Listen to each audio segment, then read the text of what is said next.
Hello, welcome to session number 9. Dan looked it up for me. And letter number 6. It's the letter to Philadelphia. We did the first half last week. We're going to do the second half today. And I have a lot to give you, so I hope we can just keep it rolling. My problem is never to find enough to say. My problem is always edit, cutting it down, trying to distill it into its most important points. There's just so much there. I mean, look at this book. This is a huge book. I wanted to say something first today about my little scenario here, because I do, believe it or not, put great attention each week into setting this up. That plant, for example, is lowered by about 2 feet every week. It's usually hung up higher and out of sight of the camera. And I always try to color coordinate my blouse, my coffee cup, and the flowers. Now, I know a few of you are rolling your eyes when I say that. I rolled my eyes at myself many times a day, actually. This morning, let me just give you a little window into me and how all this, comes about. This morning I got up early, as always. I was up by 5, and I went into the living room to have my devotions, and suddenly I just couldn't stand all the plastic flowers, all the symmetry, all the, I haven't changed a thing in there in 13 years because it's really not my home to change, except for switching out the plastic flowers, color coordinating with each season. And it was like, I can't stand it. So I rearranged all the furniture. I took all the plastic flowers out. I just edited way down, very plain and pure. And it was like, oh, thank you. That's so much better. And I did the same in here. I thought, no more plastic flowers next to me. I'm not going to color coordinate everything. I'm not going to be so matchy because that's, that's been out of style for many, many years. I just have not been able to manage that. So today I thought, no, all done with all of that. Nothing's going to match and nothing will be plastic. Well, when I looked through the lens, and I couldn't stand the lack of color. I just couldn't. So I went and rescued this one plastic branch of yellow flowers and stuck it in. I couldn't help myself. But nothing else matches today. And except for one thing. Come here, Dan. I can't seem to help myself. It is a dysfunction to be so matchy. Look how I dressed us today. Go sit down. It just, so my little flower doesn't match my blouse, but I had to find something that matched. Anyway, we have a lot to cover today, so I want to get started. This letter has just got so much richness in it. It's wonderful. And again, because there's no scolding, there's no censure, there's no correction. He just has a lovely promise for them. A couple of promises. Well, I'm going to just read through it so that we get the context of it, and then we'll take the second half today. So beginning at chapter 3, verse 7. To the angel of the church in Philadelphia write, these are the words of the Holy One, the true One, who has the key of David, who opens and no one will shut, and who shuts and no one opens. Now, we spent a lot of time last week on just what does that mean? What is Jesus saying about himself? If you didn't watch it last week, I think you should. I know your works. Behold, I have set before you an open door which no one is able to shut. I know that you have but little power, and yet you have kept my word and have not denied my name. Behold, I will make those of the synagogue of Satan who say that they are Jews but are not, they lie. Behold, I will make them come and bow down before your feet, and they will learn that I have loved you. Now, last week we looked at Deuteronomy 28, 1 through 14, and several other verses where it mentions very clearly that to the one who walks faithfully with him, God promises to always bring us through something heads up. We will be the head and not the tail. And the enemy will be completely routed from our life. It's a wonderful, wonderful thing. And he's saying, don't worry about this big bad wolf that is threatening you and hurting you in this city.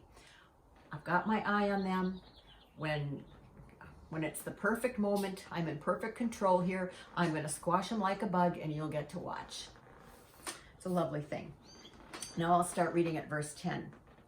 Because you have kept my word about patient endurance, that's going to be key today, I will keep you from the hour of trial that is coming on the whole world to try those who dwell on the earth.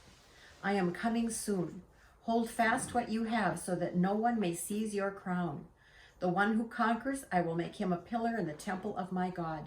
Never shall he go out of it, and I will write on him the name of my God, and the name of the city of my God, the New Jerusalem, which comes down from my God out of heaven, and my own new name.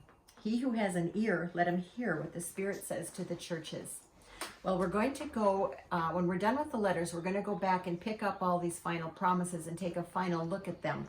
So we won't be talking about all these new names today. It's enough today to know that he just means wonderful, wonderful blessings for the ones who are faithful to him. So let's just back up for a minute here and look at this business about the hour of trial coming on the whole world. Now, does that mean the final tribulation, the final wrath of God?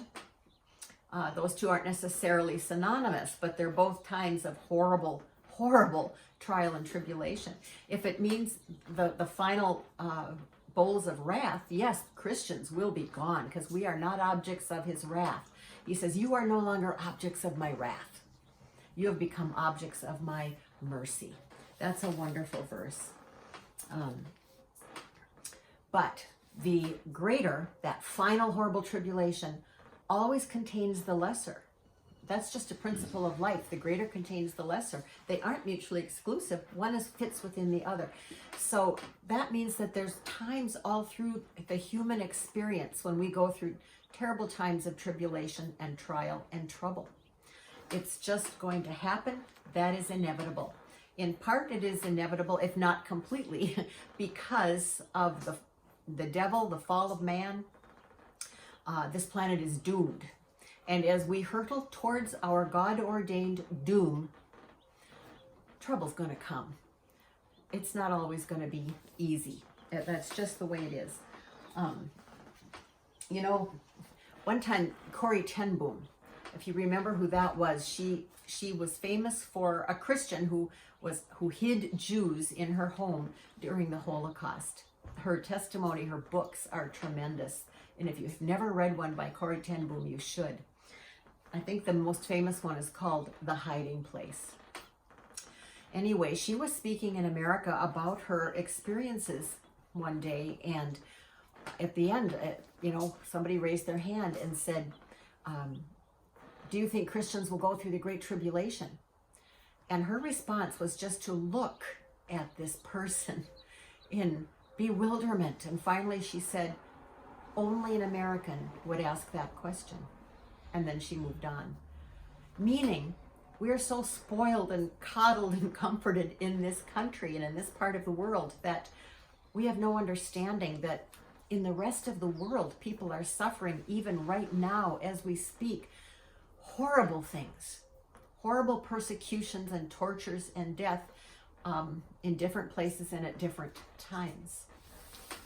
We here have not gone through that, and we don't really understand it, but Jesus said it's going to come. You will all have to go through some kind of trial and tribulation in your lifetime. It could be something caused by, the political outside world. It could be something that is in my own life and only affects me. It's kind of the same. It's still dark and hard, and those times are going to come. The word tribulation means a tremendous squeezing or pressing down. And Paul says, I think it's in Acts, amongst many other troubles, I've been shipwrecked, I've been stoned, I've been left for dead. He says, I've been pressed down. But he said, never defeated. And that's because God always promises to bring his children through heads up. That's an important point. Well, what are some things the Bible says about tribulation in the New Testament? First of all, in Revelation 1, verse 9, before the letters begin, John says, this is John. This is the Apostle John writing this. And he said, I am your partner in the tribulation that is in Jesus. So in our Christian life, in our union with Jesus, It is not always going to smell like a bed of roses. It says, I'm your tribulation, I am your partner right now in this terrible tribulation. And then it talks of more to come. So it's now, it's then, and it's in between. Romans 12:12 says, be patient, have patient endurance when these times of tribulation come to your life. 1 Peter 1:6 and 7 says, sometimes these times of tribulation are necessary so that your faith can be purified and can emerge triumphant and joyful and peaceful in this life and also preparation for the next life. God knows when we need that. And then 1 Peter 4 verses 12 and 13, it says, don't be surprised when you enter into times of severe tribulation. It's all a part of life on this planet, and it is also a part of the Christian life. Now, is it a part of our life simply because we're trapped on a doomed planet and oh dear? No, because God governs these things. And he only allows it in our life when he wants to do something for his own glory and for our good. We are not at the mercy at any time of evil forces. When in Acts 14:21 and 22, it says that the apostles went around visiting cities where they'd been before, strengthening the disciples, encouraging them in their faith, and informing them that they had to go through many tribulations as Christians. Isn't that interesting? So it's just something we can't escape. Now, how do we respond to these seasons of tribulation and trouble? Because do we run and hide? Do we start to whine and complain and cry? Believe me, I've done all of those things in various ways and at various times. But I think that this section, these letters, could just as well be titled, Don't Get Your Knickers in a Twist. Basically, we just are told to maintain, patiently endure trouble. That's what God told Habakkuk when he first said the just shall live by faith. The context of that was God saying, I am totally in charge of the trouble that's coming on you and in your land. And your response should just be patient endurance. Walk with me by the light of my word and endure the hardship, and you will come through the other side triumphant. That lesson in the book of Habakkuk is marvelous. And then in Hebrews 11, where faith is taught, it starts by saying you have need of patient endurance, like Habakkuk. Habakkuk is quoted. And then it goes into Hebrews 11. Let me tell you what I mean by that. And then here come all these examples of Christians through the centuries who have learned to live patiently enduring trouble, eyes on the invisible God. And they've all come through it with purified faith. And if they didn't find their miracle and their joy in this life, it says they found it in the next in marvelous measure. We'll talk about that in a minute. So the hour of trial is inevitable. It isn't just the last 7 years on this planet. And our response is to be patient endurance. Also, James 1:2 says, count it all joy. And Habakkuk 2, he said, I'm going to wait patiently for the Lord, and I will rejoice in God, my Savior, even if our land is decimated. So our response, patient endurance, eyes on the Lord, and joy. Nothing else is appropriate.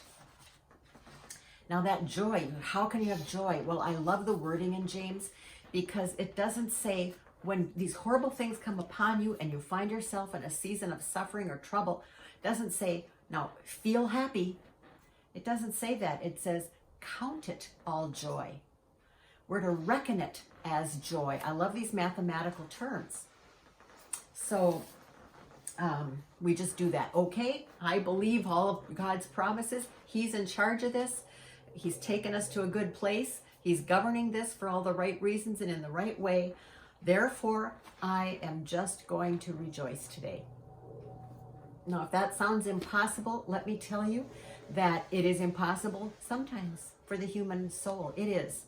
But it comes as we wait patiently for the Lord, eyes on him, walk by the light of the word, repeat that word out loud. Oh, let those praises ring in your own ears, those promises. It helps. Joy begins to bubble up in the midst of great sorrow and pain. I know this firsthand. The scriptures tell us it will, but I've experienced it, and so have many of you. So patient endurance and joy. Now, on what is our ability to patiently endure tribulation based? Because it's one thing to say it. What makes that even possible? Well, Isaiah 14:24, God says, I am in complete charge of everything. What I plan and purpose is going to happen. So it's knowing that God is in absolute charge of what's swirling about me and of my own life. God's in charge. That's going to help. And it promises me joy comes in the morning. We've got Psalm 30, verse 5, joy comes in the morning. Hebrews 12:2, it says, Jesus patiently endured all the suffering he went through because he knew about the wonderful joy waiting for him in heaven. And Romans 8:18 says that there's no tribulation, no time of sorrow or trouble or suffering that we can go through in this life that will be greater than the joy waiting for us. In fact, that the joy waiting just around the corner for us is immeasurably greater than the sorrow of today. Knowing that helps us get through. And so I'm going to bank on that joy, and I'm going to try to express a little bit of it today, even before my soul catches up with that. Well, oh, and there's another thing that helps me, knowing that God has promised to take care of me and that he doesn't let his wrath fall on me. 2 Peter 2:4-9 is, I think I'm going to read that one. 2 Peter 2:4-9. This is a little bit of a longer passage, but it's one of the only cross-references I'm going to read today. By the way, that one about we are never objects of God's wrath, that's stated explicitly at least twice in the New Testament and talked about other times. But 1 Thessalonians 5:9 is a good one to look up for that. But here it says, 2 Peter 2:4-9. This is interesting. For if God did not spare the angels when they sinned, but cast them into hell and committed them to chains of gloomy darkness to be kept until the judgment, if he did not spare the ancient world, but preserved Noah, a herald of righteousness, with 7 others, when he brought a flood upon the world of the ungodly, if by turning the cities of Sodom and Gomorrah to ashes, he condemned them to extinction, making them an example of what is going to happen to the ungodly, and if he rescued righteous Lot, who was greatly distressed by the sensual conduct of the wicked around him, then the Lord knows how to rescue the godly from trials and to keep the unrighteous under punishment until the day of judgment. So what that means is that when there's horrible things going on around you, don't worry. Your God's got this thing. He knows how to keep you and yours safe while the horror happens. And either he will remove you like he removed Lot, or he'll put a hedge around you and take you through it. Either way, by the time you've come out the other end, you'll come out heads up. So, on what is our ability to patiently endure trouble based? It is based on God is completely in charge. I can trust him. And joy is just around the corner, either in this life or the life to come. But I can just go through this a little longer. Joy is coming. And God's promise to protect me during the trouble. Now, just to end with this one thought, verse 12, Revelation 3, verse 12, to the one who conquers, I will make him a pillar in the temple of my God. Who is the one who conquers?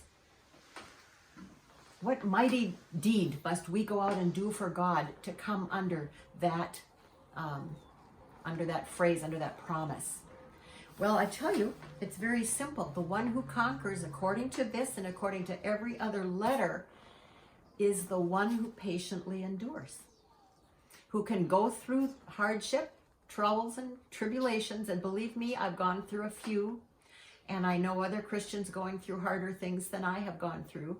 But the one who just keeps their eyes on the Lord, continues to live by the light of his word, eyes on Jesus, and even maybe learning to find joy in him during it, says that's conquering. You are more than conquerors. And all the wonderful promises are for you and for me. Just keep walking with the Lord.